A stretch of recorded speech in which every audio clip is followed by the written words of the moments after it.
Today, bibigyan kita ng 5 vegetable salad ideas. Simulan na natin. Una natin gagawin na yung ating Caesar salad. Kaya naman, meron ako ditong romaine lettuce. Ito nahugasan na. Hihiwain lang natin siya. Siyempre, gagamitin ko dito yung aking nakaka-good vibes na mga kitchen knives. Ayan. So, daming colors, kaya talagang ang gandang gamitin. Tapos, ang lightweight lang niya, ha. So, ngayon, hiwain natin. Ito, pagtatluhin lang natin yung ating... talas, ha. Tatluhin natin yung ating mga lettuce. Itong maliliit, tanggalin na natin yan. So, depende naman sa ito, pang isang serving muna yung gagawin natin. So, kung wala kang romaine, pwede ka naman ng green ice na lettuce. So, napakadali lang. Lalagyan lang natin nung ginawa nating Caesar dressing. So, wag masyadong madami. Enough lang para ma-coat lang natin. Kasi itutos natin tong ating mga lettuce. Tapos, lagyan natin ng Parmesan cheese. Okay. So, toss lang natin. Kailangan ma-coat niya lang. Ayan. So, ito na.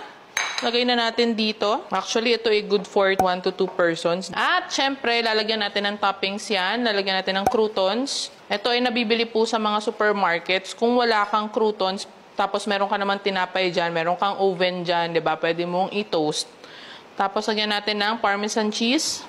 At optional, pwede tayo maglagay ng bacon bits. Ito na ang ating Caesar salad.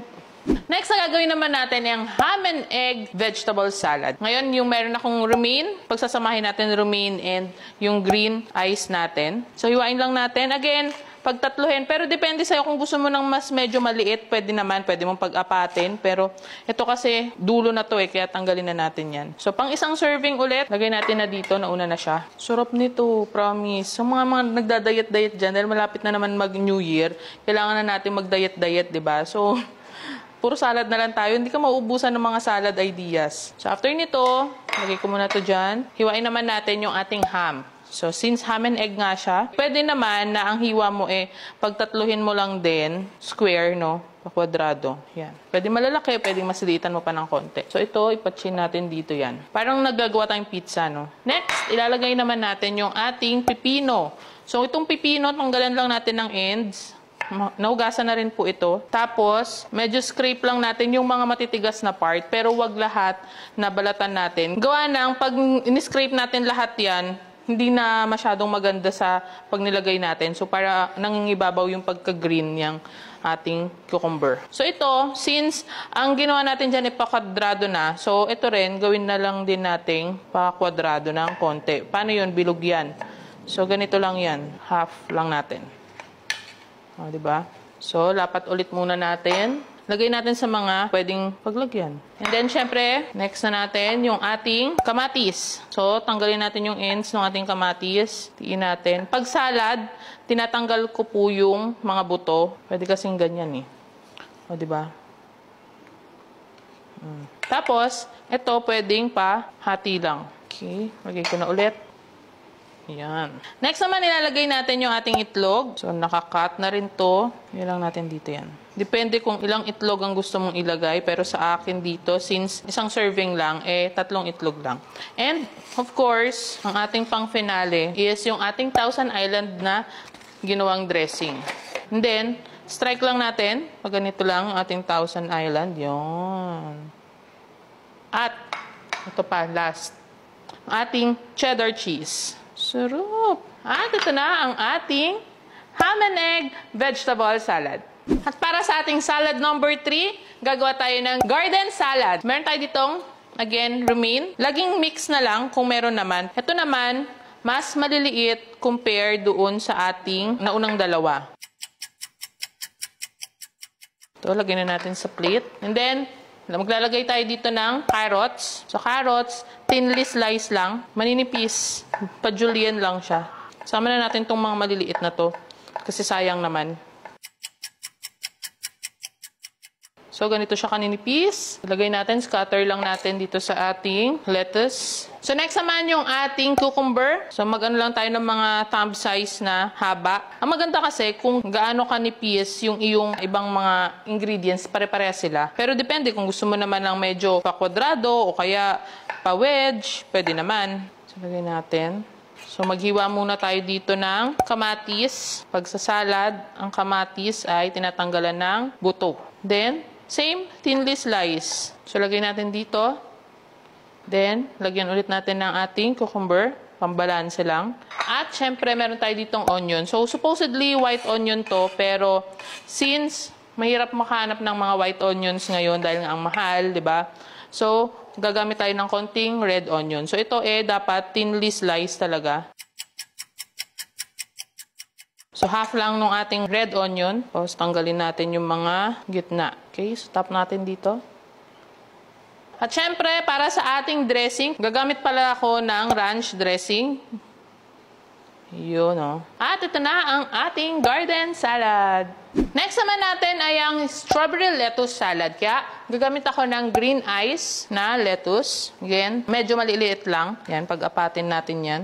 So, ito yung ating base. Since strawberry nga siya, kailangan natin ng mga fresh strawberries. Nahugasan na po ito. Cut ko lang yung both ends. Tapos, mag-slice lang tayo dito. Yung isang buo, hiniwa ko siyang 4 na slice. So, lagay na natin dito yan. Tapos ngayon, meron ako ditong walnuts. Kama muna ako ng konti. Basta iwain lang natin siya. So, lagay natin dito sa ating salad. Yee. Sarap. Optional, pwede tayong maglagay ng onion. So, kasi medyo sweet, di ba? Sweet ang ating salad ngayon. Pero kailangan natin ng pambalanse, kaya meron tayong onion. Kung ayaw mo naman, pwedeng hindi na lang. At syempre, maglalagay tayo dito ng cheese. So, ito ay feta cheese.